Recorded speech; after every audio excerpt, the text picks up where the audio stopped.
Hi everyone, welcome back to another great interview series. My name is Meher from Vancouver, BC, and today I have the privilege to interview Jeremy Tiffin. Hi Jeremy, how are you doing? I'm doing well, Meher. How are you? I'm doing great. Thank you for Good. being here. Jeremy is based in North Van. He's an expert in the recruitment of supply chain and finance professionals. Since making his first placement in 1998, Jeremy has steadily progressed through a variety of roles in the search business, and in 2007 created Horizon Recruitment, which today is Western Canada's largest specialized supply chain and finance recruitment firm. In October 2013, Jeremy founded Scene, a not-for-profit organization comprised of senior executives within the supply chain sector, working collaboratively for innovation across industries. And in November 2014, Jeremy won Top 40 Under 40 as recognized by Business in Vancouver. So Jeremy, welcome. A very variety of experiences that you had, and from the contract roles or agency experience. My first question is: when I moved here to Vancouver 8 years ago, I was a little bit surprised to see a lot of agencies providing services and contract jobs. So why there's a lot of contract jobs, and what are the benefits for people going to this job, or for new immigrants, or in between jobs? So if you can elaborate more from your experience, I'll Yeah, appreciate it. sure. I'd be happy to. It's a good question. Um, so the reason for demand on the contract side, well, there's a variety of reasons. If we take a look at work or labor, there's different ways that you can provide labor. Full-time permanent employment is only one form of how labor can be provided in an organization. And when you look at contract work, Meher, contract operates at every level of the organization, from reception all the way to the CEO. Yeah. A CEO probably wouldn't be called a temp. A receptionist may be called a temp. Yeah. And in between that would be interim consulting or contracting, right? And so organizations will utilize individuals on an interim basis at every level of the organization for a variety of reasons. It could be for a maternity leave coverage. It could be for sick coverage. It could be for the implementation of a system where it's a project-based initiative. When you look at the construction industry, for example, a project will only last a certain amount of time, and an organization may not need to add full-time headcount to their payroll, so they'll bring somebody on an interim basis. And you may have a senior executive that's running that project, and then contractors right through the entire team that are working on an interim basis. So those are some. I mean, there's a variety of other reasons as well, but those are some of the reasons why there's so much demand for interim resources. The other thing is, when you look at how labor is provided globally now, we've all heard of the gig economy, right? Yes. So the way that organizations are utilizing resources is shifting and changing, and the propensity to hire people on a project basis to deliver a specific amount of work or a certain deliverable, that's increasing. I mean, look what we're going through right now with COVID-19 globally. Again, another influence on how labor, the requirement for labor, and permanent full-time work is one of the forms. And it's one of those things that your second part of the question, what are the benefits? Yes.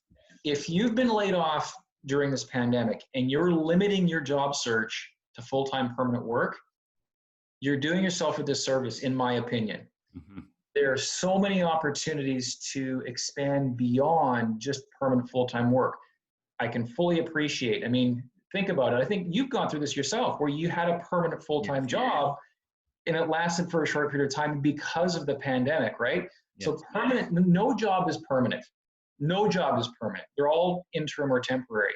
So that thinking, if you shift your thinking a little bit, you're really limiting yourself if you only look at full-time permanent work. And so some of the benefits are you're going to have access. Here's probably the most valuable thing that you'll get from working on an interim role.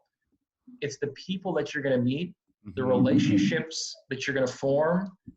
You're also going to be exposed to new technologies, new processes, new ways of thinking about things that are going to round out your skill set and help you become more transferable to a variety of organizations.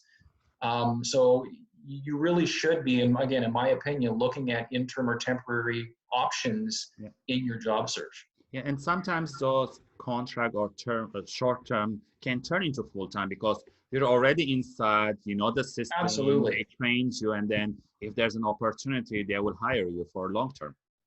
I'll give you an example. We have a client in Calgary where there was a company that was being bought.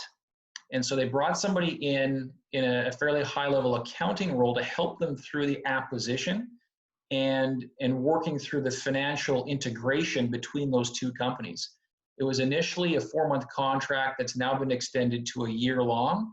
And they've offered her a significant completion bonus because she's a critical member of their team now. They don't want to see her leave. Yeah. And I was talking to her the other day on the phone. She's like, this is probably one of the best roles I've ever had in my career that I wouldn't have necessarily thought it would have worked out that way. Now, they don't always work that way. But again, if she would have had the mindset that, no, I'm only looking for this specific type of role, she would have missed the boat on that. I agree with you, but my first job was maternity leave. When I got it, I said, why not let me get this experience? Because especially for new immigrants or people coming new to the country, they are kind of discriminated, if I may say, by recruiters saying that, oh, you don't have Canadian experience or you don't have local experience. So the new immigrants should be open for that. But from your perspective, why this terminology, you don't have Canadian experience or you don't have local experience, why there's a lot of emphasis on that from recruiters? It's a completely fair question, and it's frustrating. Whether it's right or it's wrong, that's a separate conversation. You're right, it exists. Yeah. So the job seeker, you can talk about how it's wrong, which I would agree, but that doesn't change the fact that it's something that you're going to have to work through and you're going to have to deal with. So the Canadian experience, really the underlying issue, well, there's a couple things. If you're coming into a role where there are laws and regulations and compliance specific to Canada or specific to BC, and you don't have the knowledge of how that works. So for example, let's imagine that you are a tax accountant from wherever, and you come to Vancouver and you have no Canadian experience working with Canadian tax laws. That's a problem. Yeah. Or you're a lawyer. The legal component of what you do is critical. But let's set that aside. If you set those highly technical roles that have specific knowledge aside, and you look at some of the underlying issues, the issue is familiarity. Familiarity, how familiar someone is with your background, the environment that you worked in, the cultural norms that you would have operated in, the way that work got done. Part of the job when you come into a new environment is to connect help someone become familiar with what you've done. Yes. If I asked you about, some of your favorite brands, if you said that your favorite brand, one of your favorite brands was Nike, you immediately have a familiarity if it has that Nike logo on it, right? To a lesser effect, a resume and the company that you worked for, there's a similarity there. And if someone doesn't have a level of familiarity for it, so when you first came to Canada 8 years ago, yes, if you worked for Nike, where you came from, and then you came to Vancouver, immediately someone would be familiar with Nike. Yeah. Right. So those are some of the things that work within that. Does that make sense? Yeah, that makes sense. Yeah, thank you for that. And I agree. If you're a nurse or an engineer, you need to have those credentials, you need to have those degrees so that you can work. But let's say if you are a customer service, or you are, I don't know, hairdresser, or maybe other stuff, sometimes they are discriminated. And I always tell to my friends or whoever coming, like, take a contract job, have that Canadian experience, local experience on your resume, and keep searching for your job that you like. But this is the system, we need to work around it. And if you need to take courses or something, do it, because that makes you, as you mentioned, you're familiar with the local universities, courses, or whatever is happening.